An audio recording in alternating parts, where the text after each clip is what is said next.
कांग्रेस नेता राहुल गांधी को लेकर दिए गए बयान पर देश भर में कांग्रेस पार्टी की ओर से विरोध प्रदर्शन किया जा रहा है, जिसके तहत राजधानी जयपुर में भी शहीद स्मारक पर कांग्रेस की ओर से प्रदर्शन किया जा रहा है। इस मौके पर पीसीसी चीफ गोविंद सिंह डोटासरा ने कहा कि बीजेपी राहुल गांधी को लेकर हेट स्पीच दे रही है। भाजपा और उसके सहयोगी दलों द्वारा राहुल गांधी को लेकर जो बयान दिया गया वो गलत है। डोटासरा ने कहा कि राहुल गांधी इस तरह के बयानों से डरने वाले नहीं। दरअसल राजस्थान से राज्यसभा सांसद और केंद्रीय मंत्री रवनीत सिंह बिट्टू ने एक बयान देते हुए कहा था कि राहुल गांधी हिंदुस्तानी नहीं है और देश के नंबर 1 टेररिस्ट हैं। इस बयान के बाद देश भर में कांग्रेस की ओर से विरोध प्रदर्शन किया जा रहा है। जयपुर में आयोजित हो रहे इस विरोध प्रदर्शन में पीसीसी चीफ गोविंद सिंह डोटासरा, नेता प्रतिपक्ष टीकाराम जूली समेत सांसद, विधायक और कांग्रेस कार्यकर्ता इस विरोध प्रदर्शन में शामिल हो रहे हैं। इस मौके पर डोटासरा ने ये भी कहा कि राहुल गांधी पर दिए गए इस तरह के बयान के बाद पीएम मोदी को कार्रवाई करनी चाहिए। वहीं वन नेशन वन इलेक्शन पर भी डोटासरा ने कहा कि बीजेपी बिना वजह कोई न कोई प्रस्ताव लाती रहती है और वन नेशन वन इलेक्शन कब लागू होगा खुद बीजेपी को इस बारे में पता नहीं।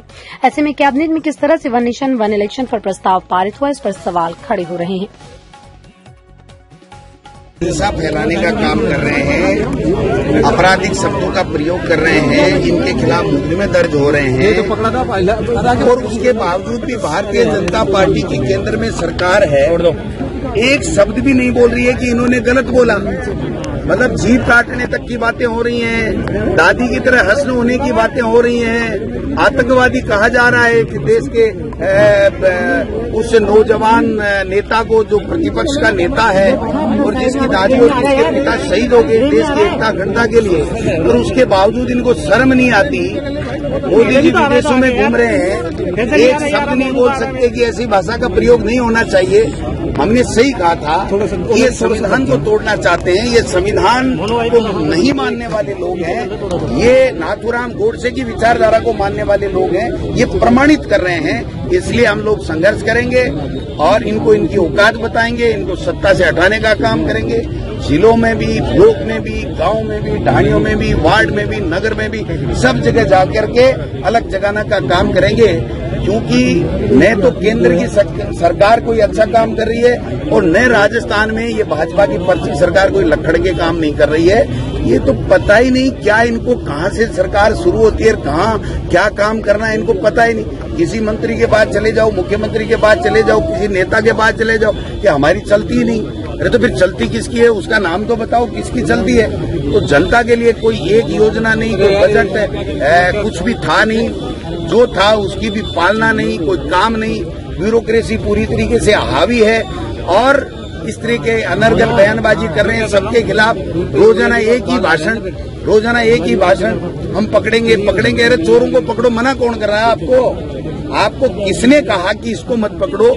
जिसने अपराध किया है, कोई भी अपराध किया है, उस अपराधी की जगह जेल में होनी चाहिए।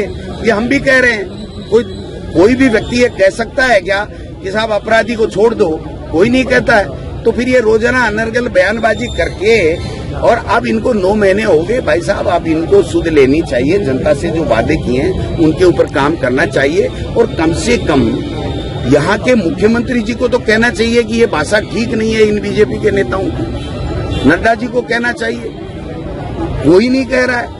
मार देंगे, काट देंगे, ऐसा कर देंगे, वैसा कर देंगे, दंगा फैला देंगे, यही काम बचा है क्या तुम्हारा? जो मूल स्वरूप है ना भारतीय जनता पार्टी और आरएसएस का, उसकी बातें ये लोग बात करते हैं जो कतई बर्दाश्त नहीं। उपराष्ट्रपति की भूमिका को लेकर आज आपने बड़ा सवाल खड़ा किया। मैंने उनका वीडियो सुना है और उन्होंने खट्टर की बड़ाई की, वहां तक मुझे कोई ऐतराज नहीं। लेकिन ये कहा कि खट्टर के आने के बाद में ईमानदारी से भर्तियां हो रही हैं, पहले पर्चियों से भर्तियां होती थी।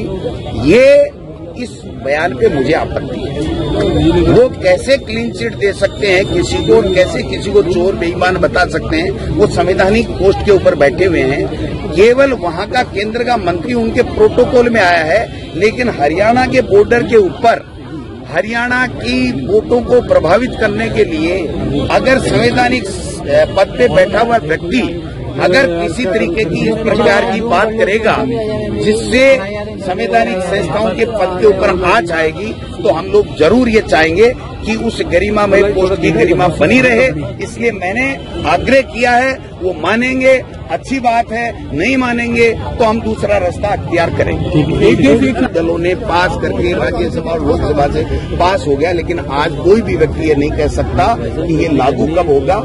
ये तो पास ही नहीं होगा लोकसभा और राज्यसभा में, और ये संविधान का संशोधन कर नहीं पाएंगे। ये केवल देश में इनके खिलाफ जो माहौल बन गया कि इन्होंने वादे पूरे नहीं किए और किस तरीके से झूठ बोल करके सत्ता हथिया ली, तो अब उस माहौल को दूसरी तरफ डाइवर्ट करने के लिए अपनी इंटीकमेंसी मिटाने के लिए ये इस तरीके के झूठे लेकर के आ रहे हैं, जो कतई स्वीकार नहीं। ये इन्होंने कहा इस बात को कि क्या प्रदर्शन आगे जारी रहेगा कि राजस्थान में नहीं आने चाहिए? 5वीं बार सांसद हैं, लोकसभा के अंदर विपक्ष के नेता हैं। उनके पिता राजीव गांधी जी ने इस देश के लिए कुर्बानी दी।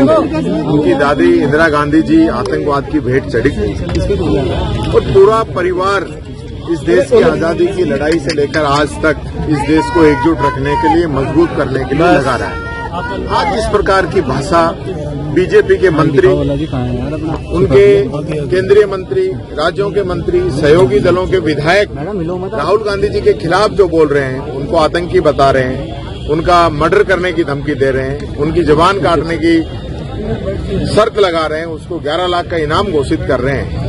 और इन सब बातों को लेकर नए प्रधानमंत्री नरेंद्र मोदी जी, नए अमित शाह जी कोई एक्शन ले रहे हैं। इसमें ऐसा लगता है कि ये सब बीजेपी की सह पे ये सारी चीजें हो रही है, क्योंकि राहुल गांधी जी ने देश के अंदर जो माहौल पैदा किया कि नफरत के बाजार में मोहब्बत की दुकान उन्होंने खोली, कन्याकुमारी से कश्मीर तक की पैदल यात्रा उन्होंने की, मणिपुर से मुंबई तक की यात्रा उन्होंने की और पूरे देश के अंदर एक भाईचारे का संकेत दिया।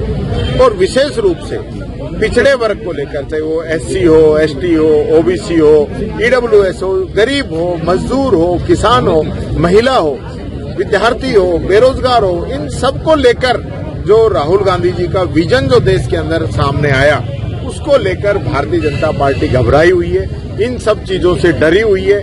इसलिए वो राहुल गांधी जी को कमजोर करने के लिए इस प्रकार की देश के अंदर भ्रामक जो बातें वो कर रहे हैं। राहुल गांधी जी विदेश गए, अमेरिका के अंदर उन्होंने जो बातें कही, उन्होंने कहा कि जो देश के अंदर आरक्षण है तब तक लागू रहेगा जब तक बराबरी का हक सबको नहीं मिल जाए। और भारतीय जनता पार्टी कह रही है कि राहुल गांधी आरक्षण को खत्म करना चाह रहा है। तो ये सारी चीजें, क्योंकि मंशा इन लोगों की है, ये लोग संविधान को खत्म कर रहे हैं, कमजोर कर रहे हैं, चुनी हुई सरकारों को गिराते हैं। हर जगह पे अभी राजस्थान की हम बात करें तो उपचुनाव तक, पंचायती राज के निकायों के चुनाव तक ये लोग नहीं करा पा रहे हैं। ये हालत राजस्थान के अंदर है। देश के अंदर 1 नेशन 1 इलेक्शन की बात कर रहे हैं, 4 स्टेट के इलेक्शन ये नहीं करा पा रहे हैं। तो देश को जो भ्रमित करने का काम ये लोग कर रहे हैं। ठीक है सर।